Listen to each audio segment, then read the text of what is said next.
नमस्कार, मैं अभिनव मिश्रा अपने चैनल आर्ट डिजायर पे आपका स्वागत करता हूँ। ये है वो पार्लियामेंट बिल्डिंग जिसके British architect sir Edwin Lutyens और हर्बर्ट बेकर ने तकरीबन 100 साल पहले बनाया था। यह ऐतिहासिक इमारत बहुत जल्दी सिर्फ एक इतिहास पन्नों का हिस्सा बन के रह जाएगा। ये नया बिल्डिंग जिसका उद्घाटन संडे 28 मई 2023 को हमारे प्रधानमंत्री श्री नरेंद्र मोदी जी ने किया था। ये त्रिकोणीय आकार का बिल्डिंग 4 फ्लोर का है और सबसे खास बात यह कि नई बिल्डिंग जो है वो पुरानी सर्कुलर जो पार्लियामेंट बिल्डिंग था उसी के ठीक सामने उसी पुराने प्रांगण में ही है। इस वीडियो को हम राजनीति और मचे हुए बवाल की बात ना करके सिर्फ संसद भवन की खूबी, क्या जरूरत थी इस न्यू बिल्डिंग की, क्या ये लेजिस्लेटिव बिजनेस की एफिशिएंसी को बढ़ाने में मदद करेगा, क्या आने वाला मानसून सेशन क्या इस नए संसद भवन से होगा, या सबसे पुरानी और जो संसद भवन है उसका क्या होगा, क्या इसे तोड़ दिया जाएगा या इसे रखा जाएगा। इन सब बेसिक चीजों की हम डिटेल एनालिसिस करेंगे और इस वीडियो को आखिर तक हम जरूर देखिएगा और इस चैनल को सब्सक्राइब जरूर कर लीजिए। आज इस ऐतिहासिक अवसर पर कुछ देर पहले संसद की इस नई इमारत में पवित्र सेंगोल की भी स्थापना हुई है। आज नया संसद भवन एक विकल्प नहीं बल्कि 21वीं सदी के नए और आत्मनिर्भर भारत के लिए जरूरत बन गया है।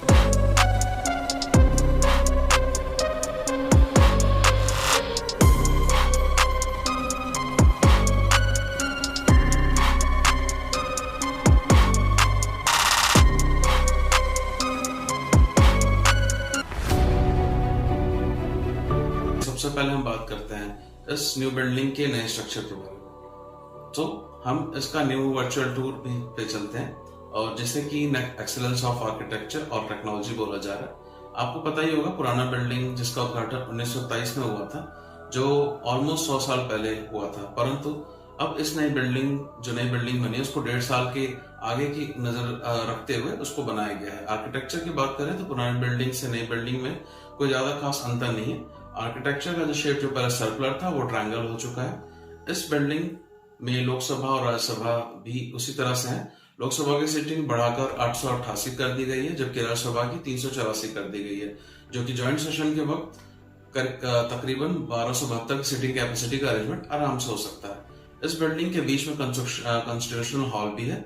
इस हॉल की यूनिक फीचर है कि नई बिल्डिंग की 4 मंजिलों की है, परंतु कॉन्स्टिट्यूशन हॉल को छोड़ उन फ्लोर का कोई एक्सेस नहीं हो पाएगा और लोग सीधे ग्राउंड फ्लोर से टॉप फ्लोर पे जा सकते हैं। कॉन्स्टिट्यूशन हॉल की बात करें तो उसमें कॉन्स्टिट्यूशन की एक डिजिटल कॉपी भी रखी गई है, जिसका एक्सेस कोई भी कर सकता है, जिसको भी पढ़ना उसकी कॉपी को देख सकता है। बिल्डिंग के और भी कई फीचर्स की बात करें तो बिल्डिंग में नई नई सुविधाएं, नई मॉडर्न टेक्नोलॉजी और कंफर्ट का ध्यान रखा गया है। सिक्योरिटी फीचर्स एनहांसमेंट की बात करें तो अब इसमें एक फेस रिकॉग्निशन सिस्टम भी लग चुका है। सांसद जब भी उस गेट से पहुंचेंगे तो उनके फेस रिकॉग्निशन होने के बाद ही गेट ओपन होंगे और साथ ही साथ जो अंदर टैब्स रखे हुए उस पर भी फिंगरप्रिंट रिकॉग्निशन सिस्टम की सुविधा उपलब्ध है।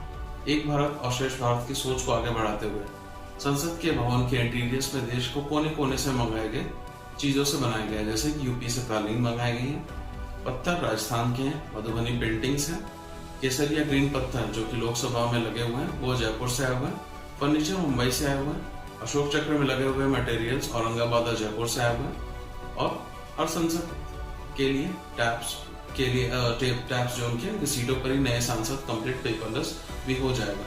जो सबसे बढ़िया बात है कि पेपर फाड़ जो स्पीकर की तरफ लोग फेंकते रहते थे वो अब ना हो पाएगा, क्योंकि ये संसद अब पेपरलेस होने जा रहा है और स्पीकर साहब की जो सीट है वो भी थोड़ी सी अच्छी दूरी पे है और एक अच्छी ऊंचाई पे भी है। तो हम कह सकते हैं सिक्योरिटी के फीचर में भी ये एक अपडेट हुआ है। टैब्स होने की वजह से सांसदों में को अपने बोलने का वक्त और क्रम जरूर मालूम होता रहेगा। वो अलग बात है कि अब कागज को वो जो फेंकते रहते थे अब वो बंद करते हैं नहीं करते हैं, अपने समय खत्म होने पर चुप होते हैं कि नहीं चुप होते हैं, ये सारी बातें आप समझने वाली और देखने वाली फ्यूचर में होने वाली है कि वो किस तरह से उनका बिहेवियर में चेंजेस आते हैं। अब इस चर्चा के दूसरे भाग में चलते हैं कि ये क्या जरूरत थी इस बड़े संसद भवन की और क्या सांसदों की संख्या बढ़ने वाली है क्या? जी हाँ, हमारे सांसदों की संख्या जो अभी है वो फिलहाल 1971 के सेंसस पर आधारित है, जो कि 2026 के संसद और परिसीमन के बाद सांसदों की संख्या बढ़ने वाली है।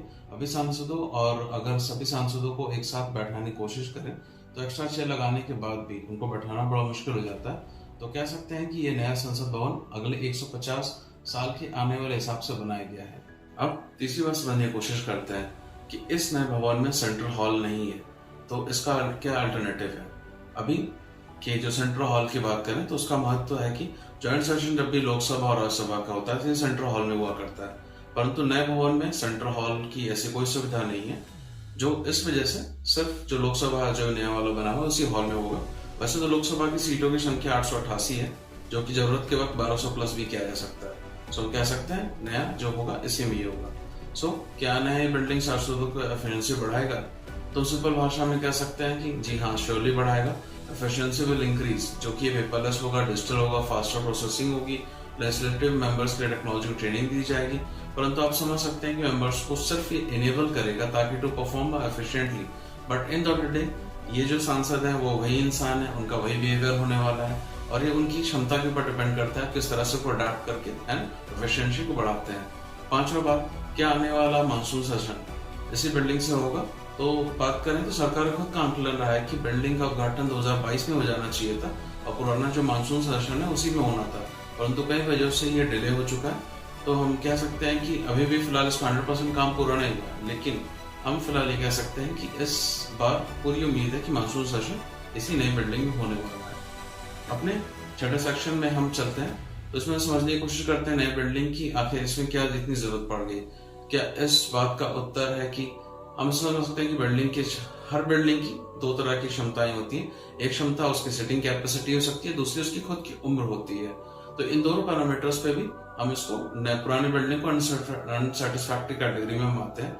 इसके एक साथ बैठने की जो कैपेसिटी है वो बहुत ही कम है, और दूसरी की 100 साल करीब पुरानी होने जा रही है। तो इस दोनों पैरामीटर्स में ये बिल्डिंग काफी पुरानी हो चुकी है और इनसफिशिएंट सीटिंग कैपेसिटी है, जिसका सिविल वर्कर भी बहुत ही बढ़ता जा चुका है। सो टेक्निकली हम कह सकते हैं कि इन दोनों पहलुओं की वजह से जो हमारी पुरानी बिल्डिंग थी वो वाकई पुरानी हो चुकी थी और अब नई की जरूरत है। अब सातवें और आखिरी तरह बात हम करने जा रहे हैं कि अब पुरानी बिल्डिंग का क्या होगा, क्या उसको तोड़ दिया जाएगा, क्या उसको यूं ही रखा जाएगा? तो जवाब इसका है कि सरकार ने साफ बोल दिया है कि जो नई बिल्डिंग है उसको छुआ तक नहीं जाएगा, और पुरानी बिल्डिंग एक हेरिटेज बिल्डिंग है जो कि 75 साल के डेमोक्रेसी की एक निशानी भी है। सो हम कह सकते हैं कि उसको एक म्यूजियम की तरह यूज किया जाएगा और उसको कोई भी टच नहीं करेगा। सो ये रही पूरी जानकारी आपके नई बिल्डिंग के बारे में, जो नई पार्लियामेंट बिल्डिंग बनाई गई है। सो आपको उम्मीद है मुझको कि आपको ये नया वीडियो जरूर पसंद आया होगा। आप इस वीडियो को जरूर शेयर करें, लाइक करें और चैनल को जरूर सब्सक्राइब करें। थैंक यू, नमस्कार।